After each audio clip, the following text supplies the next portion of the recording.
Y bueno, bienvenido a este nuevo capítulo del podcast Pregúntate Sí, que es un espacio donde vamos a reflexionar todas esas cosas que nos han dicho o que hoy en día nos dicen que no debemos hacer, todos esos guiones que nos han puesto en la sociedad.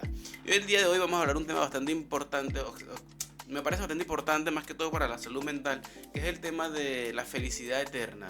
Es como lo llamé la dictadura de la felicidad.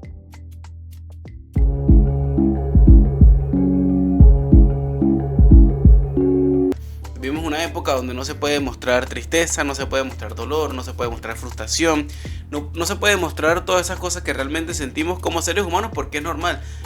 Tampoco se trata de justificar todo el tiempo la tristeza, la soledad, no salir de esos bucles mentales, pero también hay que entender algo: si no sabemos cómo salir, nunca vamos a encontrar la manera de salir de esas cosas. Por eso el día de hoy me enfoqué en este capítulo más que todo para darnos cuenta de que hoy en día abunda mucho el contenido de disciplina. Te dicen lo que tienes que comer, te dicen cómo tienes que vestirte, te dicen lo que tienes, con qué persona tienes que estar, te dicen lo que tienes que hacer exactamente, y si lo haces mal o si no lo haces, simplemente es tu culpa. O sea, ahí no entran otros factores, simplemente es tu culpa, porque se anclaron tanto al hecho de que si quieres puedes, que dejaron atrás un montón de cosas importantes, que es de dónde venimos, los recursos que tenemos, la familia que tenemos, la alimentación que tuvimos, todo ese tipo de cosas que también influyen en poder hacer las cosas que queremos. Y si no sabemos cómo tratar esas cosas, por más que tengamos la mejor disciplina, la mejor rutina, en algún momento vamos a fallar. Por eso quise hablar de este tema hoy, que lo llamé la dictadura de la felicidad, porque yo también fui víctima del positivismo tóxico. Y bueno, parece que hoy en día es indispensable para poder ser feliz seguir esas rutinas exigentes, tener una alimentación de deportista de élite y tener negocios como el famoso empresario Elon Musk. Ya porque parece que es más importante hoy en día aparentar que ser realmente. Y este episodio también lo hice pensando en todas esas personas que han querido cambiar realmente su alimentación, sus hábitos, todo ese tipo de cosas que han querido cambiar pero que no han podido, o que empiezan de una forma o de otra forma terminan volviendo a lo mismo. Porque ¿qué pasa? Que ese contenido que te vende Instagram, que te vende TikTok y todas esas cosas, son simplemente para engancharte como un seguidor nuevo, para luego ser un potencial cliente de venderte el curso que te va a hacer millonario en 7 días sin hacer ningún esfuerzo, trabajando de 2 horas desde tu PC. Te lo digo con bastante seguridad de este tema, porque yo también fui víctima de esto. Yo también caí en este círculo de mentalidad de tiburón, que te prometían un montón de cosas y obviamente jugaban con el miedo o jugaban con mis necesidades. Y cuando alguien te juega con tus necesidades de esa forma, sienten que tienen la fórmula perfecta para cambiar tu vida, pero te das cuenta que no funciona así. Funciona diferente porque somos personas diferentes. Todos somos personas diferentes, con traumas, miedos, calidad de vida totalmente diferente a lo que te venden en el curso milagroso. Primero hay que entender eso, que te van a vender el curso milagroso, porque ¿qué pasa? Que esas ediciones bonitas de vida lujosa va enganchada de una edición dinámica, de una edición, de un diseño sonoro que te atrapa a ti viendo el contenido. Y tú ahí, aparte de que es atrapante, terminas cayendo en el hecho de que yo lo quiero tener esa vida también. Y por eso, bueno, te conviertes en un seguidor para luego ser un posible cliente de ese curso que te hará millonario en 3 días. Y bueno, claramente eso vende porque, como lo decía, la cantidad de estímulos que tienes que te hacen engancharte con ese tipo de contenido. Pero ahí es donde entra el primer experimento que estuve investigando, que es la comparación social de Festinger. Y él, para 1954, planteó que el ser humano se compara en 3 cosas: en las capacidades, en las opiniones y en las situaciones ansiosas. Tú comparas tus capacidades con otra persona para poder mejorar, para saber qué te hace falta, para saber cómo puedes llegar al siguiente nivel. O sea, es algo ya que el cerebro lo hace automáticamente. Al igual lo hace con las opiniones. Tú comparas tus opiniones con otras personas para saber, para rectificar si eso en lo que tú crees o en lo que tú piensas es real o es verdadero. Y si lo comparas con una persona que piensa diferente, ahí entras en un conflicto, pero no un conflicto de pelea, sino un conflicto de ideas. Que bueno, no creo en lo que tú crees, o empieza ese debate de ideas también. Y también en la parte ansiosa, porque cuando tenemos situaciones de ansiedad o situaciones complicadas, solemos comparar nuestras situaciones complicadas con las de la otra persona para sentirnos bien nosotros mismos, para sentir de que bueno, no estoy tan mal, o no estoy tan jodido, o todos también la están pasando mal. Entonces la persona suele compararse en esas 3 cosas. Entonces lo que vemos hoy en día en redes sociales, es innegable que alguien me diga que no se compara hoy en día con las redes sociales. Es totalmente normal, porque estamos mucho tiempo en las pantallas, estamos mucho tiempo consumiendo contenido, y el cerebro lo ve eso como que si eso fuese la realidad. Hay que recordar que el cerebro no sabe de realidad, no sabe de éxito, no sabe de nada. El cerebro lo que ve lo procesa como que es lo que hay. Entonces, ¿Qué pasa? Que ahí es donde entra el problema. Nos comparamos con personas, no sé, atletas de toda la vida que hoy en día te dicen tú estás gordo porque quieres, o millonarios que de toda su vida tuvieron negocios y te dicen tú eres pobre porque quieres. Y ahí es donde entra el problema, el conflicto interno, porque tú dices no, yo no quiero ser pobre, yo quiero cambiar esta realidad. Pero entonces donde entra el conflicto de que bueno, voy a empezar a correr, voy a tener mejores hábitos, voy a empezar a comer mejor y todo ese tipo de cosas. Pero ¿qué pasa? Que empiezas bien una semana, ese pico de motivación que te da la dopamina del video, pero después vuelves a caer en el tema. ¿Pero por qué vuelves a caer en el tema? Porque tus problemas con la comida o tus problemas de hábito no son los mismos de esa persona. Y esa persona está grabando un video guionado con todas las cosecitas dinámicas para poder vender. Entonces es donde entra el conflicto, es donde entra la comparación, la mala comparación, porque nos estamos poniendo estándares demasiado altos para la capacidad de nuestro cuerpo y de nuestra mente también. Esto no es un episodio para avalar la mediocridad, ni para avalar los malos hábitos, ni nada de ese tipo de cosas. Es más bien un episodio para que tú puedas entender realmente cómo debes atacar esos problemas. Para que tú realmente te conozcas y sepas, bueno, yo funciono de esta forma, lo puedo mejorar de esta forma. Porque tú no eres la persona que está en Instagram haciendo videos bonitos, o que toda su vida fue un atleta y hoy tiene una cuenta de Instagram y te dice, no, yo rebajé, o yo tuve este cuerpo en 7 días porque me fui súper disciplinado y me maltraté, hice todo para tener este cuerpo, cuando es mentira, cuando la persona tuvo como, no sé, como toda su vida haciendo ejercicio. Entonces esto lo que hace es generar una falla en tu percepción, porque tú piensas, yo también tengo el mismo problema que él. Porque ¿qué pasa? La gente que vende también en redes sociales obviamente ataca tus miedos y ataca tus problemas, para que tú te sientas familiarizado con el contenido, para que tú sientas, sí, esta persona me entiende, y una vez ahí te engancha como eso. Es un proceso de marketing, un proceso de venta que es lo que se usa hoy en día. Entonces, pero ahí es donde entra la falla con tu percepción, porque ves a esta persona todos los días diciéndote que tú no puedes, o que es tu culpa, que es tu culpa, que es tu culpa, y cuando tú siempre lo has intentado un montón de veces, y es porque en realidad no te entiendes, no conoces tu cuerpo, no sabes lo que es bueno para tu cuerpo, no sabes lo que es bueno para tu mente, no sabes si en tu vida pasada, si en tu infancia hubieron muchos traumas que tú no conoces, hubieron muchas situaciones que hoy en día te generaron un trauma y que hoy te hacen tener esos hábitos alimenticios o lo que sea, no solamente hablando de la alimentación, o ese miedo al dinero, miedo a querer producir dinero. Todas esas cosas influyen claramente y obviamente en tu presente ahorita. Por eso es que hoy en día alguien te diga, no, tú eres pobre porque quieres. No funciona así, porque no todos tenemos las mismas capacidades, los mismos recursos, la misma vida, o sea, cada quien tiene una carrera de vida diferente. Y vuelvo y repito, esto no es para avalar en que si eres pobre y vas a morir pobre y todo, nada, no es para avalar eso, es para avalar que realmente te entiendas tú y realmente indagues sobre ti, qué es lo que te puede hacer bien para cambiar esos hábitos que hoy en día quieres cambiar, ya sea lo que sea adicción, sea el alcohol, sea la pobreza, sea la gordura, sea cualquier tipo de hábito, sea levantarte temprano, todo ese tipo de cosas.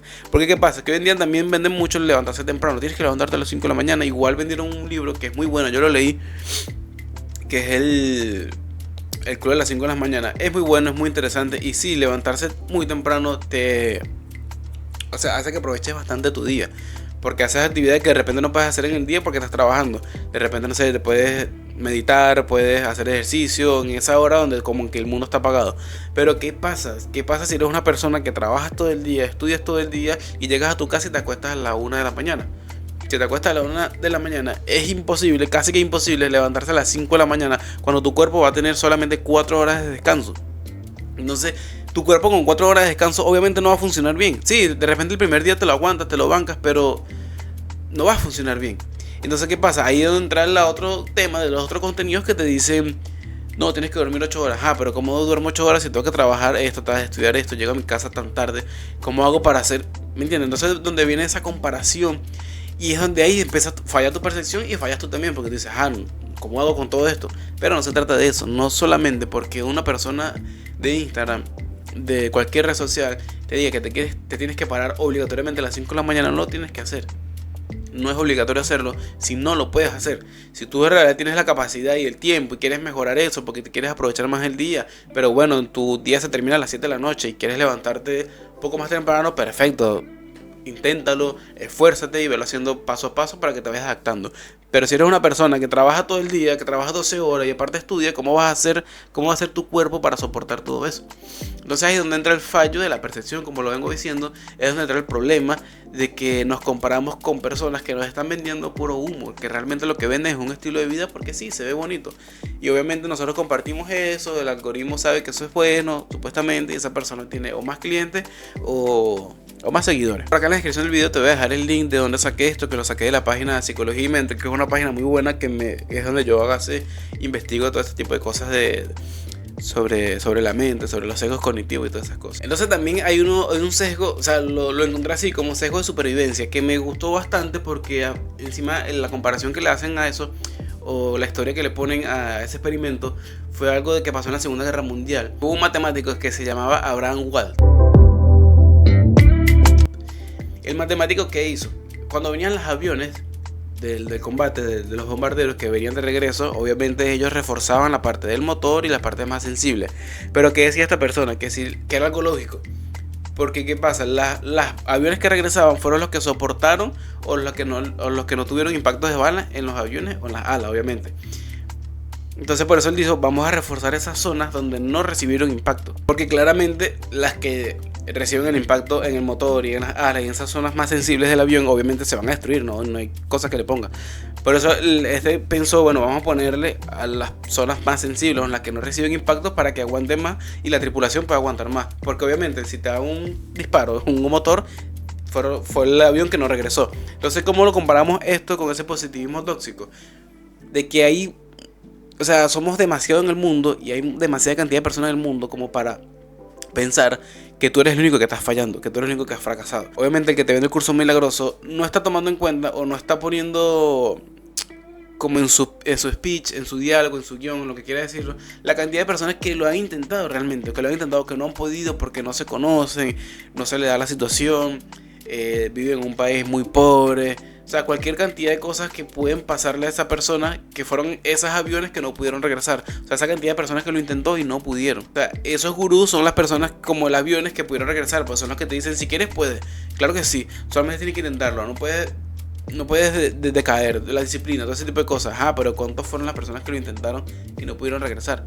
¿Cuántos fueron las personas que lo han intentado un montón de veces y simplemente desistieron porque no se les dio?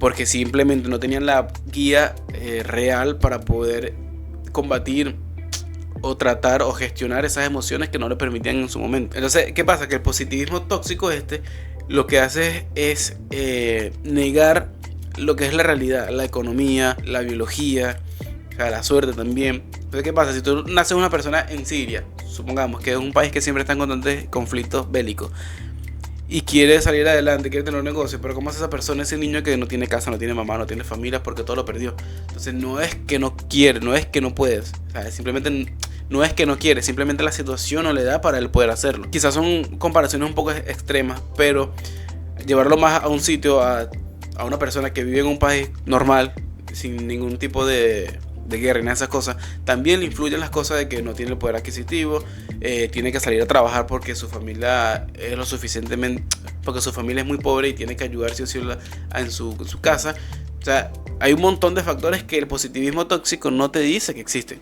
Simplemente te quieren vender la fórmula mágica. ¿Por qué? Porque ellos también están ansiosos de generar más dinero. Entonces por eso entran por la dopamina barata, las cosas que nos enganchan, el scroll infinito, que lo que nos hace es caer y ser un cliente más, porque igual terminamos buscando el dinero de donde no tenemos, pedimos prestado, toda esa cosa, pagas el dinero, el curso y eso, y cuando vienes a ver, terminas tu vida siendo totalmente igual, porque el curso no te ayudó realmente nada. Entonces también hay algo que me pareció bastante interesante, que es el tema de la biología y los mantras.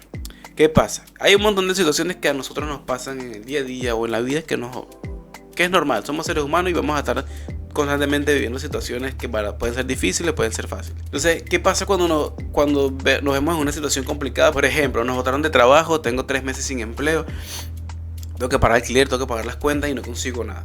¿Qué pasa? ¿Qué me va a funcionar? Ponerme todos los días, sentarme a decir, voy a salir adelante, voy a decir un mantra de abundancia, de felicidad o todas esas cosas. ¿O qué me va a servir?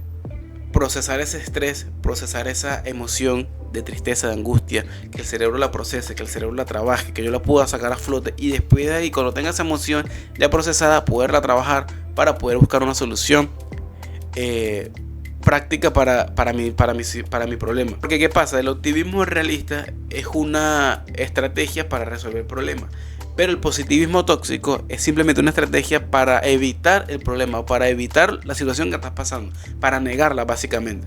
Pero tú la puedes estar negando de la boca para afuera, pero tu cerebro por dentro, tus emociones te están diciendo que no la puedes negar. Y por eso ahí entran los otros tipos de problemas, o el fallo en tu percepción, de que sientes que la estás fallando, de que sientes que no lo estás haciendo lo mejor, cuando en realidad tienes un problema ahí que no has trabajado todavía, o tienes una situación que no has trabajado, que no la has sanado, que no la has sacado a flote, como la quieras decir, que eso es lo que todavía no te permite seguir avanzando. Por eso es que entran esos fallos de percepciones de que lo intento y vuelvo otra vez al mismo sitio. Lo intento, pero ¿por qué no lo intento? Pero ¿por qué no lo puedo lograr? Si estoy haciendo lo que me dijo el gurú de marketing, que me dijo que si yo hacía esto en 7 días yo iba a ser millonario. Ahí es donde entra el problema de la dictadura de la felicidad, porque prácticamente se está negando lo que siente el cuerpo humano, lo que siente prácticamente se están negando las emociones, y somos seres emocionales. O sea, es imposible negar las emociones, porque las emociones nos mueven a donde queremos ir.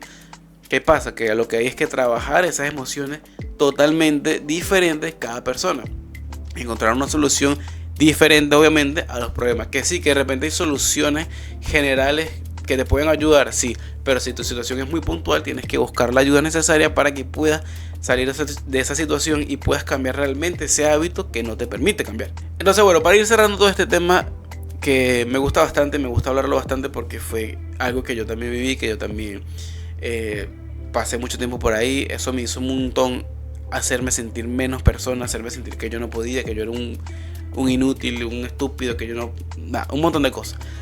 Cuando yo hoy en día con 30 años, hoy puedo saber realmente qué es lo que yo necesito para poder cambiar esos hábitos que necesito cambiar, porque sí, ciertamente no puedo estar con sobrepeso, hay que mejorar la situación económica por tener un mejor estilo de vida para mí, para mi familia, pero ahora ¿cómo yo lo puedo hacer? Listo, gracias a que yo empecé a investigar dentro de mí, saber cómo yo funcionaba, qué era lo que me hacía falta, fue que pude entender que no era yo el que problema, o sea, que en el sentido de que no es que yo era muy inútil, sino que yo simplemente no me estaba conociendo realmente y no sabía qué era lo que realmente a mí me afectaba.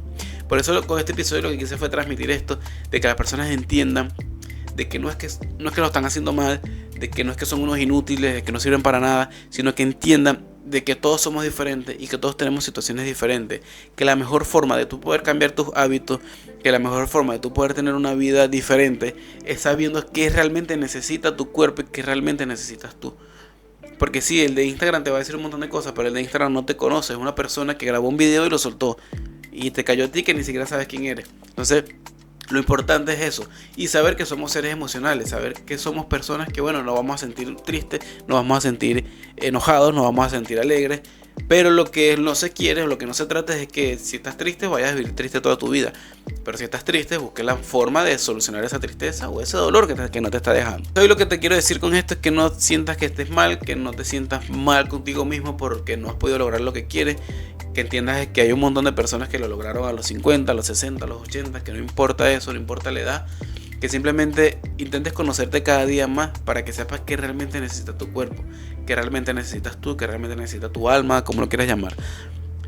Para que entiendas también que el positivismo tóxico es dañino, que el positivismo tóxico niega las emociones, que el positivismo tóxico pasa por encima de los traumas, de las decepciones, de los miedos de las personas, y que es más importante gestionar tus miedos, gestionar tus emociones, a vivir todo el tiempo con frases motivacionales en los estados que te van a mantener todo el tiempo en el mismo sitio. Peor aún, te van a sentir creer cosas peores sobre ti mismo. Espero que te haya gustado este episodio, que te haya servido un montón. Recuerda seguirme en nuestras redes sociales de Pregúntate Si Podcast, donde voy a ir subiendo los cortos para que las personas se vayan enterando y esto les pueda llegar a muchas más personas.